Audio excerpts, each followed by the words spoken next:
My husband, Jamie, has always been cold towards our middle son, Morty, for some reason.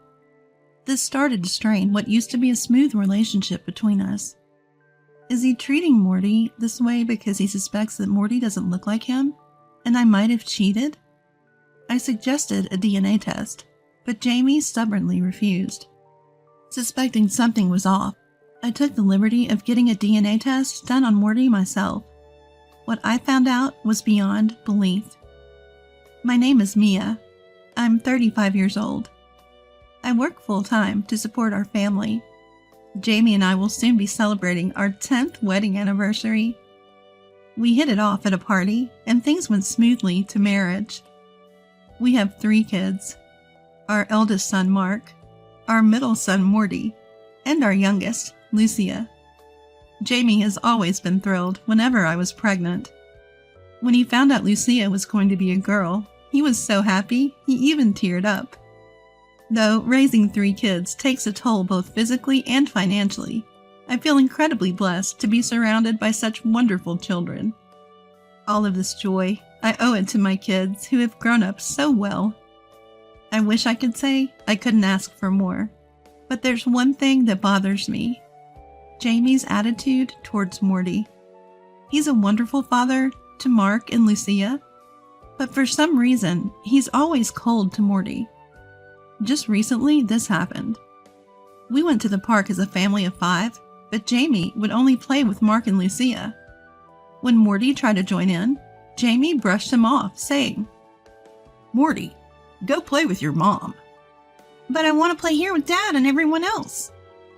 "Enough. I've got my hands full with Mark and Lucia." "All right," Morty said, his face looking as if he's about to cry. Frustrated, I confronted Jamie. "Hey, what's wrong with you? Don't you see you're hurting Morty?" "If you feel that way, why don't you play with Morty?" "That's not the point. Morty wants to play with you." "I told you, I'm busy with Mark and Lucia. I can't entertain all 3. "You don't have to talk to him like that. Look at him. He's about to cry." Ugh! Can you stop nagging? Look, he's not my son. Keep him away from me." "What do you mean, not your son? That's outrageous. Morty is also the child I gave birth to. Why are you so cold?" Upon reflection, there have been signs over the years. Jamie would take off work for Mark and Lucia's birthdays, but he'd go to work on Morty's. During family trips, Morty is always left alone. The more I think about it, the colder Jamie's attitude toward Morty seems to have become over the years. Then, Morty spoke to me. "Mom, does Dad hate me?" "What? Why would you say that?" "'Cause Dad is nice to Mark and Lucia, but he's always hard on me." "I see. You've noticed too, huh? It must feel bad. You love your dad so much." "Yeah, I want to play with Dad like Mark and Lucia do." "Got it. I'll make sure to talk to Dad about it too," I assured. The thought of my young son feeling this way weighed on me. As a mom, it felt like a failure. After the kids had gone to bed, I approached Jamie. "Hey, Jamie, can we talk? It's about Morty." "No more talk about Morty, okay?" "Not okay. Morty asked me again today, does Dad hate me? How are you not embarrassed as a parent?" "I don't hate him. It's just, compared to Mark and Lucia, I don't find him as endearing." "What? That's your reason? They're all our beautiful children." "You wouldn't understand. Just leave Morty's issues to you. Don't involve me anymore." Jamie stormed out, slamming the door behind him. Alone in the room, tears welled up in my eyes. Why? How could he say such hurtful things? Morty is a good kid too. What makes him different from Mark and Lucia? Nothing changed in Jamie's behavior, no matter how many times I talked to him about Morty. He only became more affectionate toward Mark and Lucia, and the difference was glaring. I started losing trust in Jamie. Then one day, I was venting to a close friend. She hesitated before saying, "Well, I can't say for sure, but could Jamie suspect you're cheating?" Cheating? Look, Morty doesn't resemble Mark and Lucia, right? Maybe he doesn't think Morty is his. What? I carried and gave birth to all 3 of them equally. Jamie was even there when they were born. But the only reason I can think of why he doesn't show affection to Morty is that. Just as she said, Morty doesn't look like me or Jamie when compared to the other 2. So does this mean his attitude should change because of that? From my perspective, that's incomprehensible. Still, I can't let this continue for my second son's sake. I decided to have a serious talk with Jamie later on. Hey, Jamie. About Morty. Again? I thought we were done talking about this. Do you think I cheated on you? What? Because Morty doesn't look like us. Do you think he's someone else's child? No, that's not what I meant. So what did you mean? Why are you cold to Morty alone? It doesn't make any sense. There's no deeper meaning. That's enough. No deeper meaning? Do you realize how much Morty's hurting because of your whims? Act responsibly. You're his father. After I said that forcefully, Jamie just looked down and went silent. The conversation wasn't going anywhere. I decided to resort to my final option. Fine. If that's the case, let's go get a DNA test. What? What are you talking about? Well, you keep saying things like, he's not my son, or keep him away. Morty's suffering because of it. A DNA test is going overboard. Then what? What should we do? Are you going to keep acting this way until we prove Morty is our biological child? Well, It's settled then. I'll take care of the DNA test. As I was about to leave the room, Jamie shouted, Wait! From behind me. He grabbed my arm tightly and said in a low voice, Listen, never do that DNA test. Faced with an expression I'd never seen on him before, I got cold feet for a moment. But I couldn't back down now.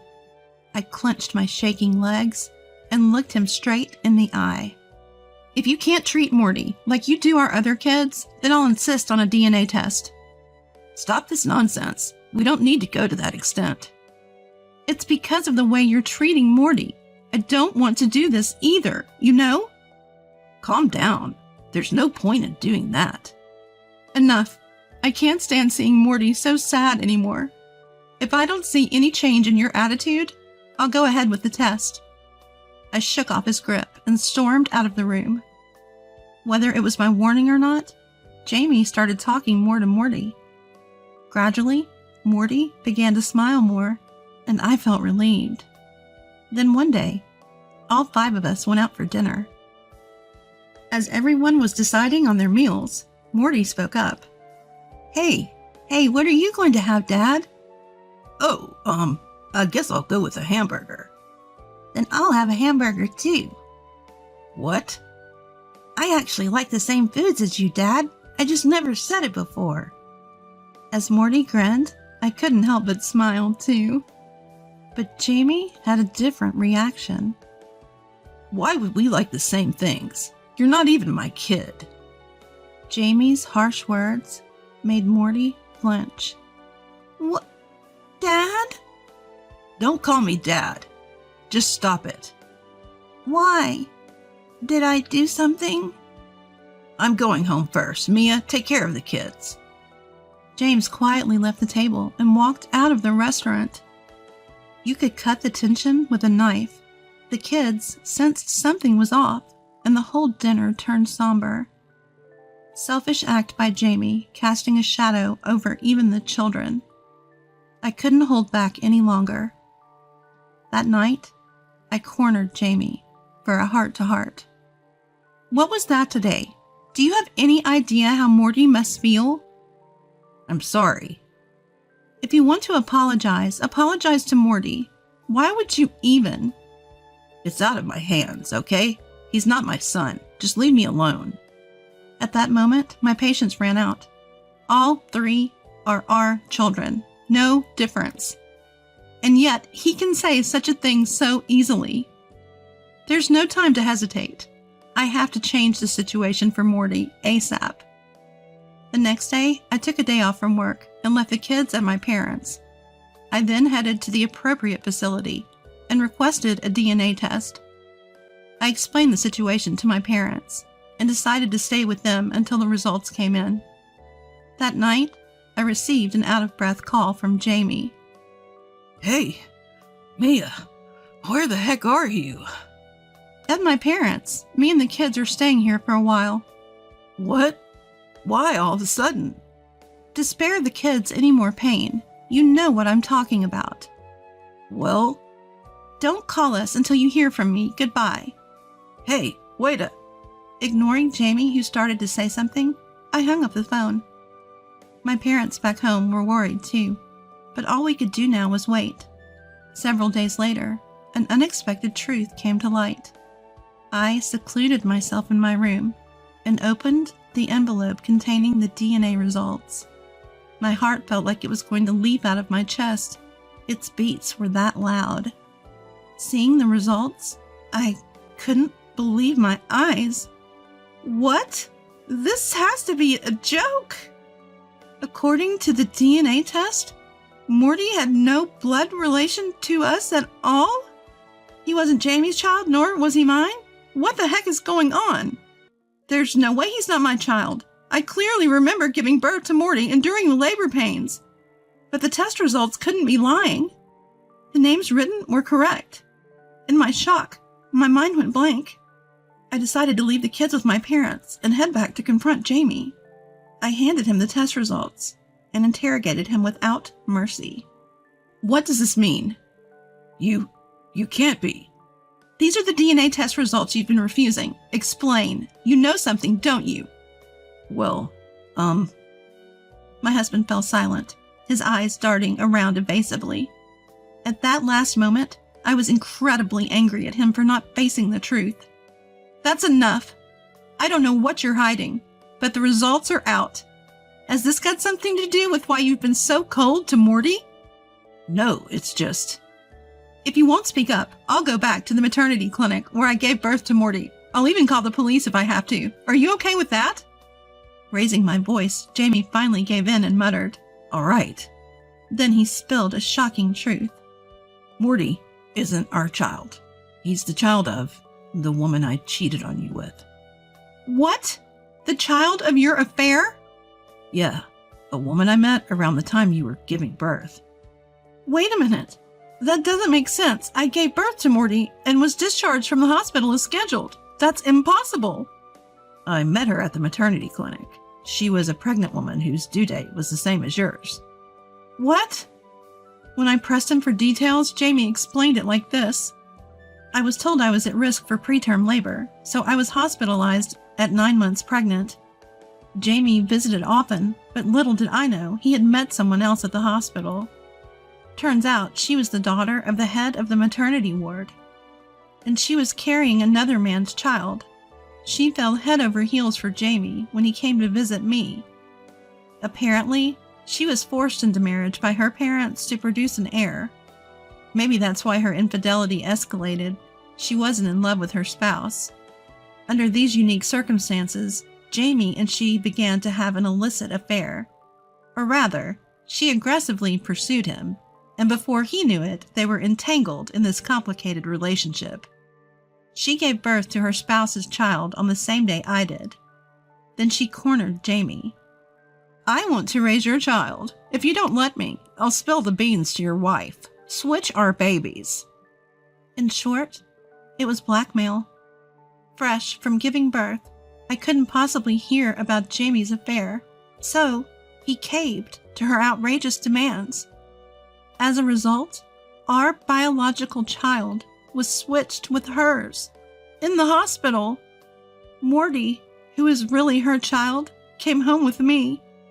Jamie, teary-eyed, finally came clean. I'm sorry. I'm really sorry. I tried to tell you the truth so many times, but I just couldn't. So that's why you've been so cold to Morty. I tried in the beginning, but as he grew up and started to look more like her, I couldn't bear it.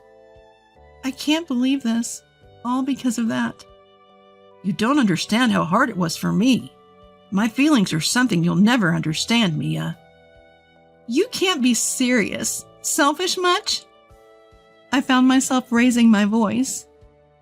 I couldn't believe he was playing the victim even now, refusing to acknowledge his own faults.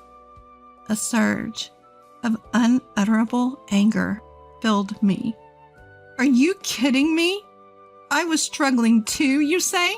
Like I care. Morty's gone through way more pain than you because of your self-centered actions, and yet you're acting like the damsel in distress? What else could I do? Really?